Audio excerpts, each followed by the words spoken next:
Kemuliaan bagi Sang Tritunggal Maha Kudus, satu dat hakikat, memberi hidup dan tak terpisah-pisahkan, sekarang dan selalu, serta sepanjang segala abad. Amin. Kristus telah bangkit dari mati. Dengan matinya telah menginjak mati, dan pada mereka yang di kuburan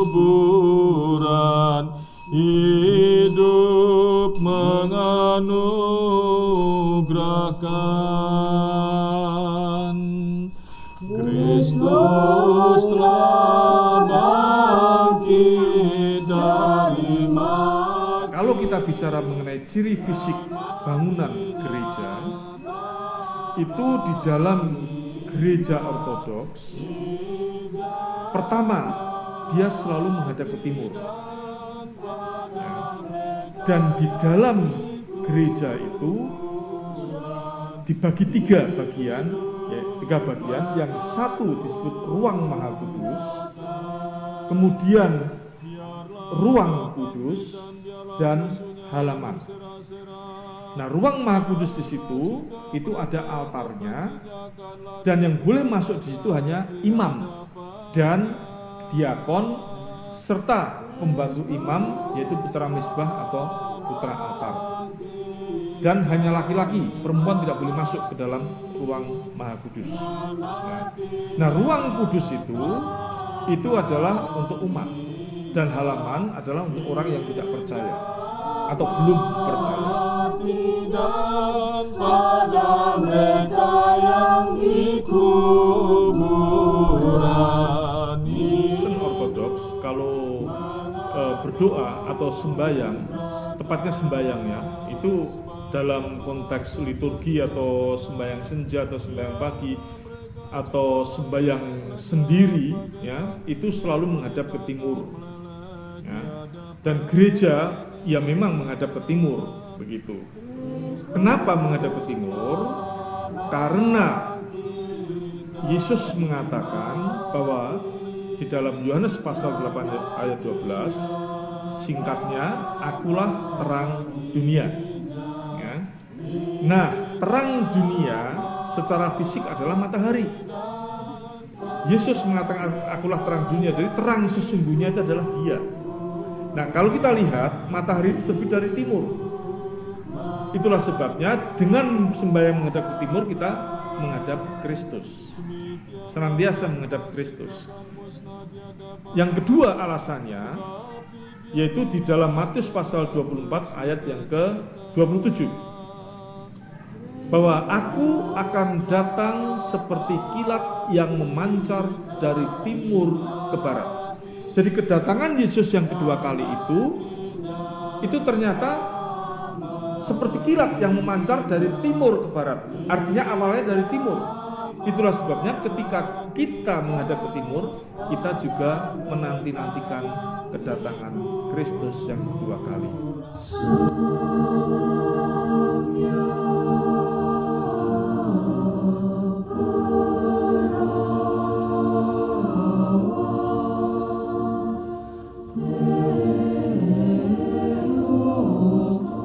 Nah, kubah ini menggambarkan mengenai Allah mencari manusia. Itu makna teologisnya begitu. Dan juga adalah Allah selalu melindungi umatnya, seperti seekor induk ayam yang melindungi anak-anaknya di bawah tepak sayapnya.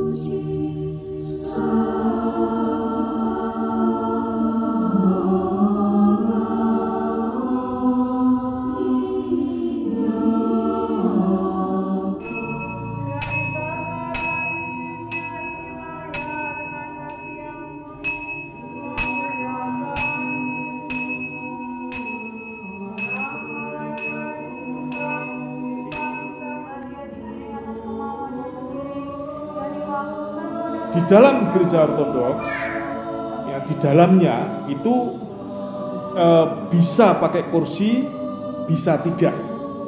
Ya, itu tergantung dari budaya setempat di mana gereja berada. Seperti gereja ortodoks di Jogja tempat saya ini, karena budaya ada lesehan, maka saya nggak ada kursi. Ya, tetapi saya sediakan kursi di belakang. Untuk apa? Untuk orang-orang hamil atau untuk orang-orang tua yang biasanya tidak tahan untuk berdiri dan juga duduk bersila. Di samping itu juga, ya, perempuan ortodoks, walaupun itu tidak diwajibkan, tetapi disarankan untuk pakai kerudung, ya, untuk pakai kerudung. Ya, karena dalam Alkitab dikatakan dalam 1 Korintus pasal yang ke-11, perempuan harus pakai kerudung untuk menghormati malaikat. Ya, jadi ada maknanya.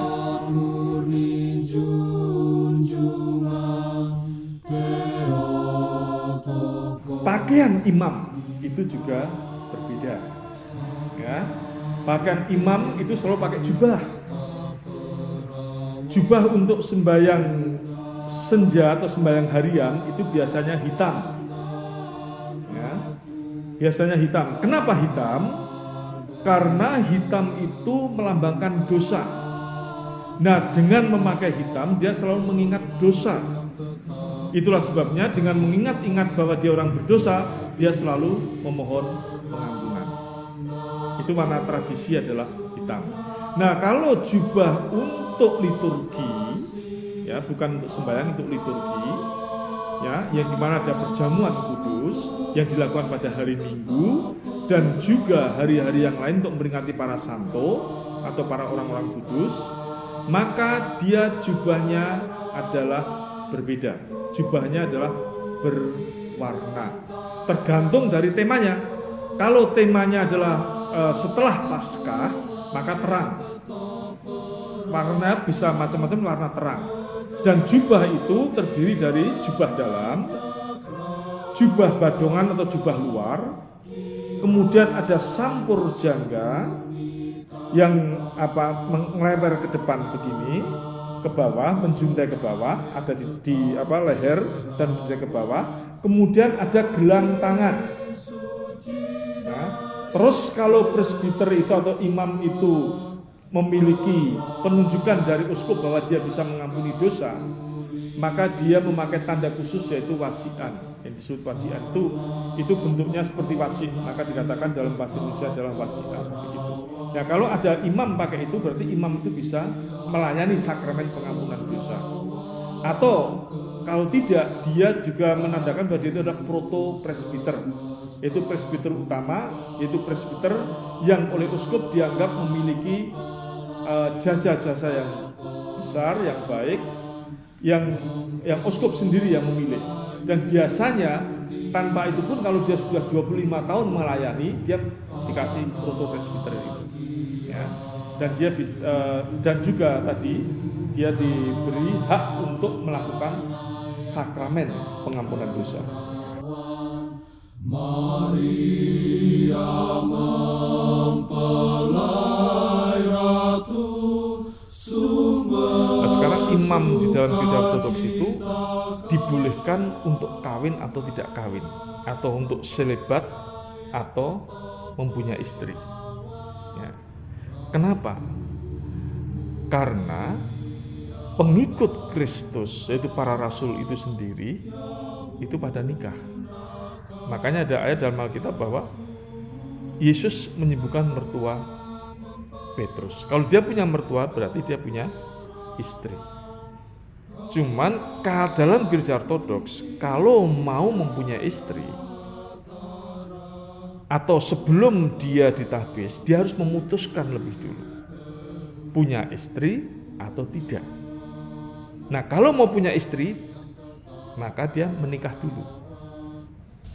Nah, baru kemudian ditahbis. Sebab kalau sudah ditahbis menjadi imam belum menikah, dia nggak bisa menikah. Kalaupun dia memaksakan menikah, maka dia harus berhenti jadi imam.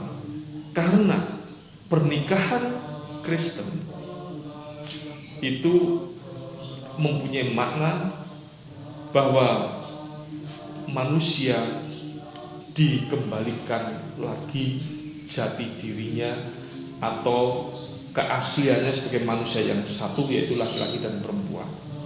Cemerlang dari surya mengatasi angkasa, mempelai yang tetap perawan, sukacita ya perawan, ungguli bentara surga, mempelai yang tetap perawan,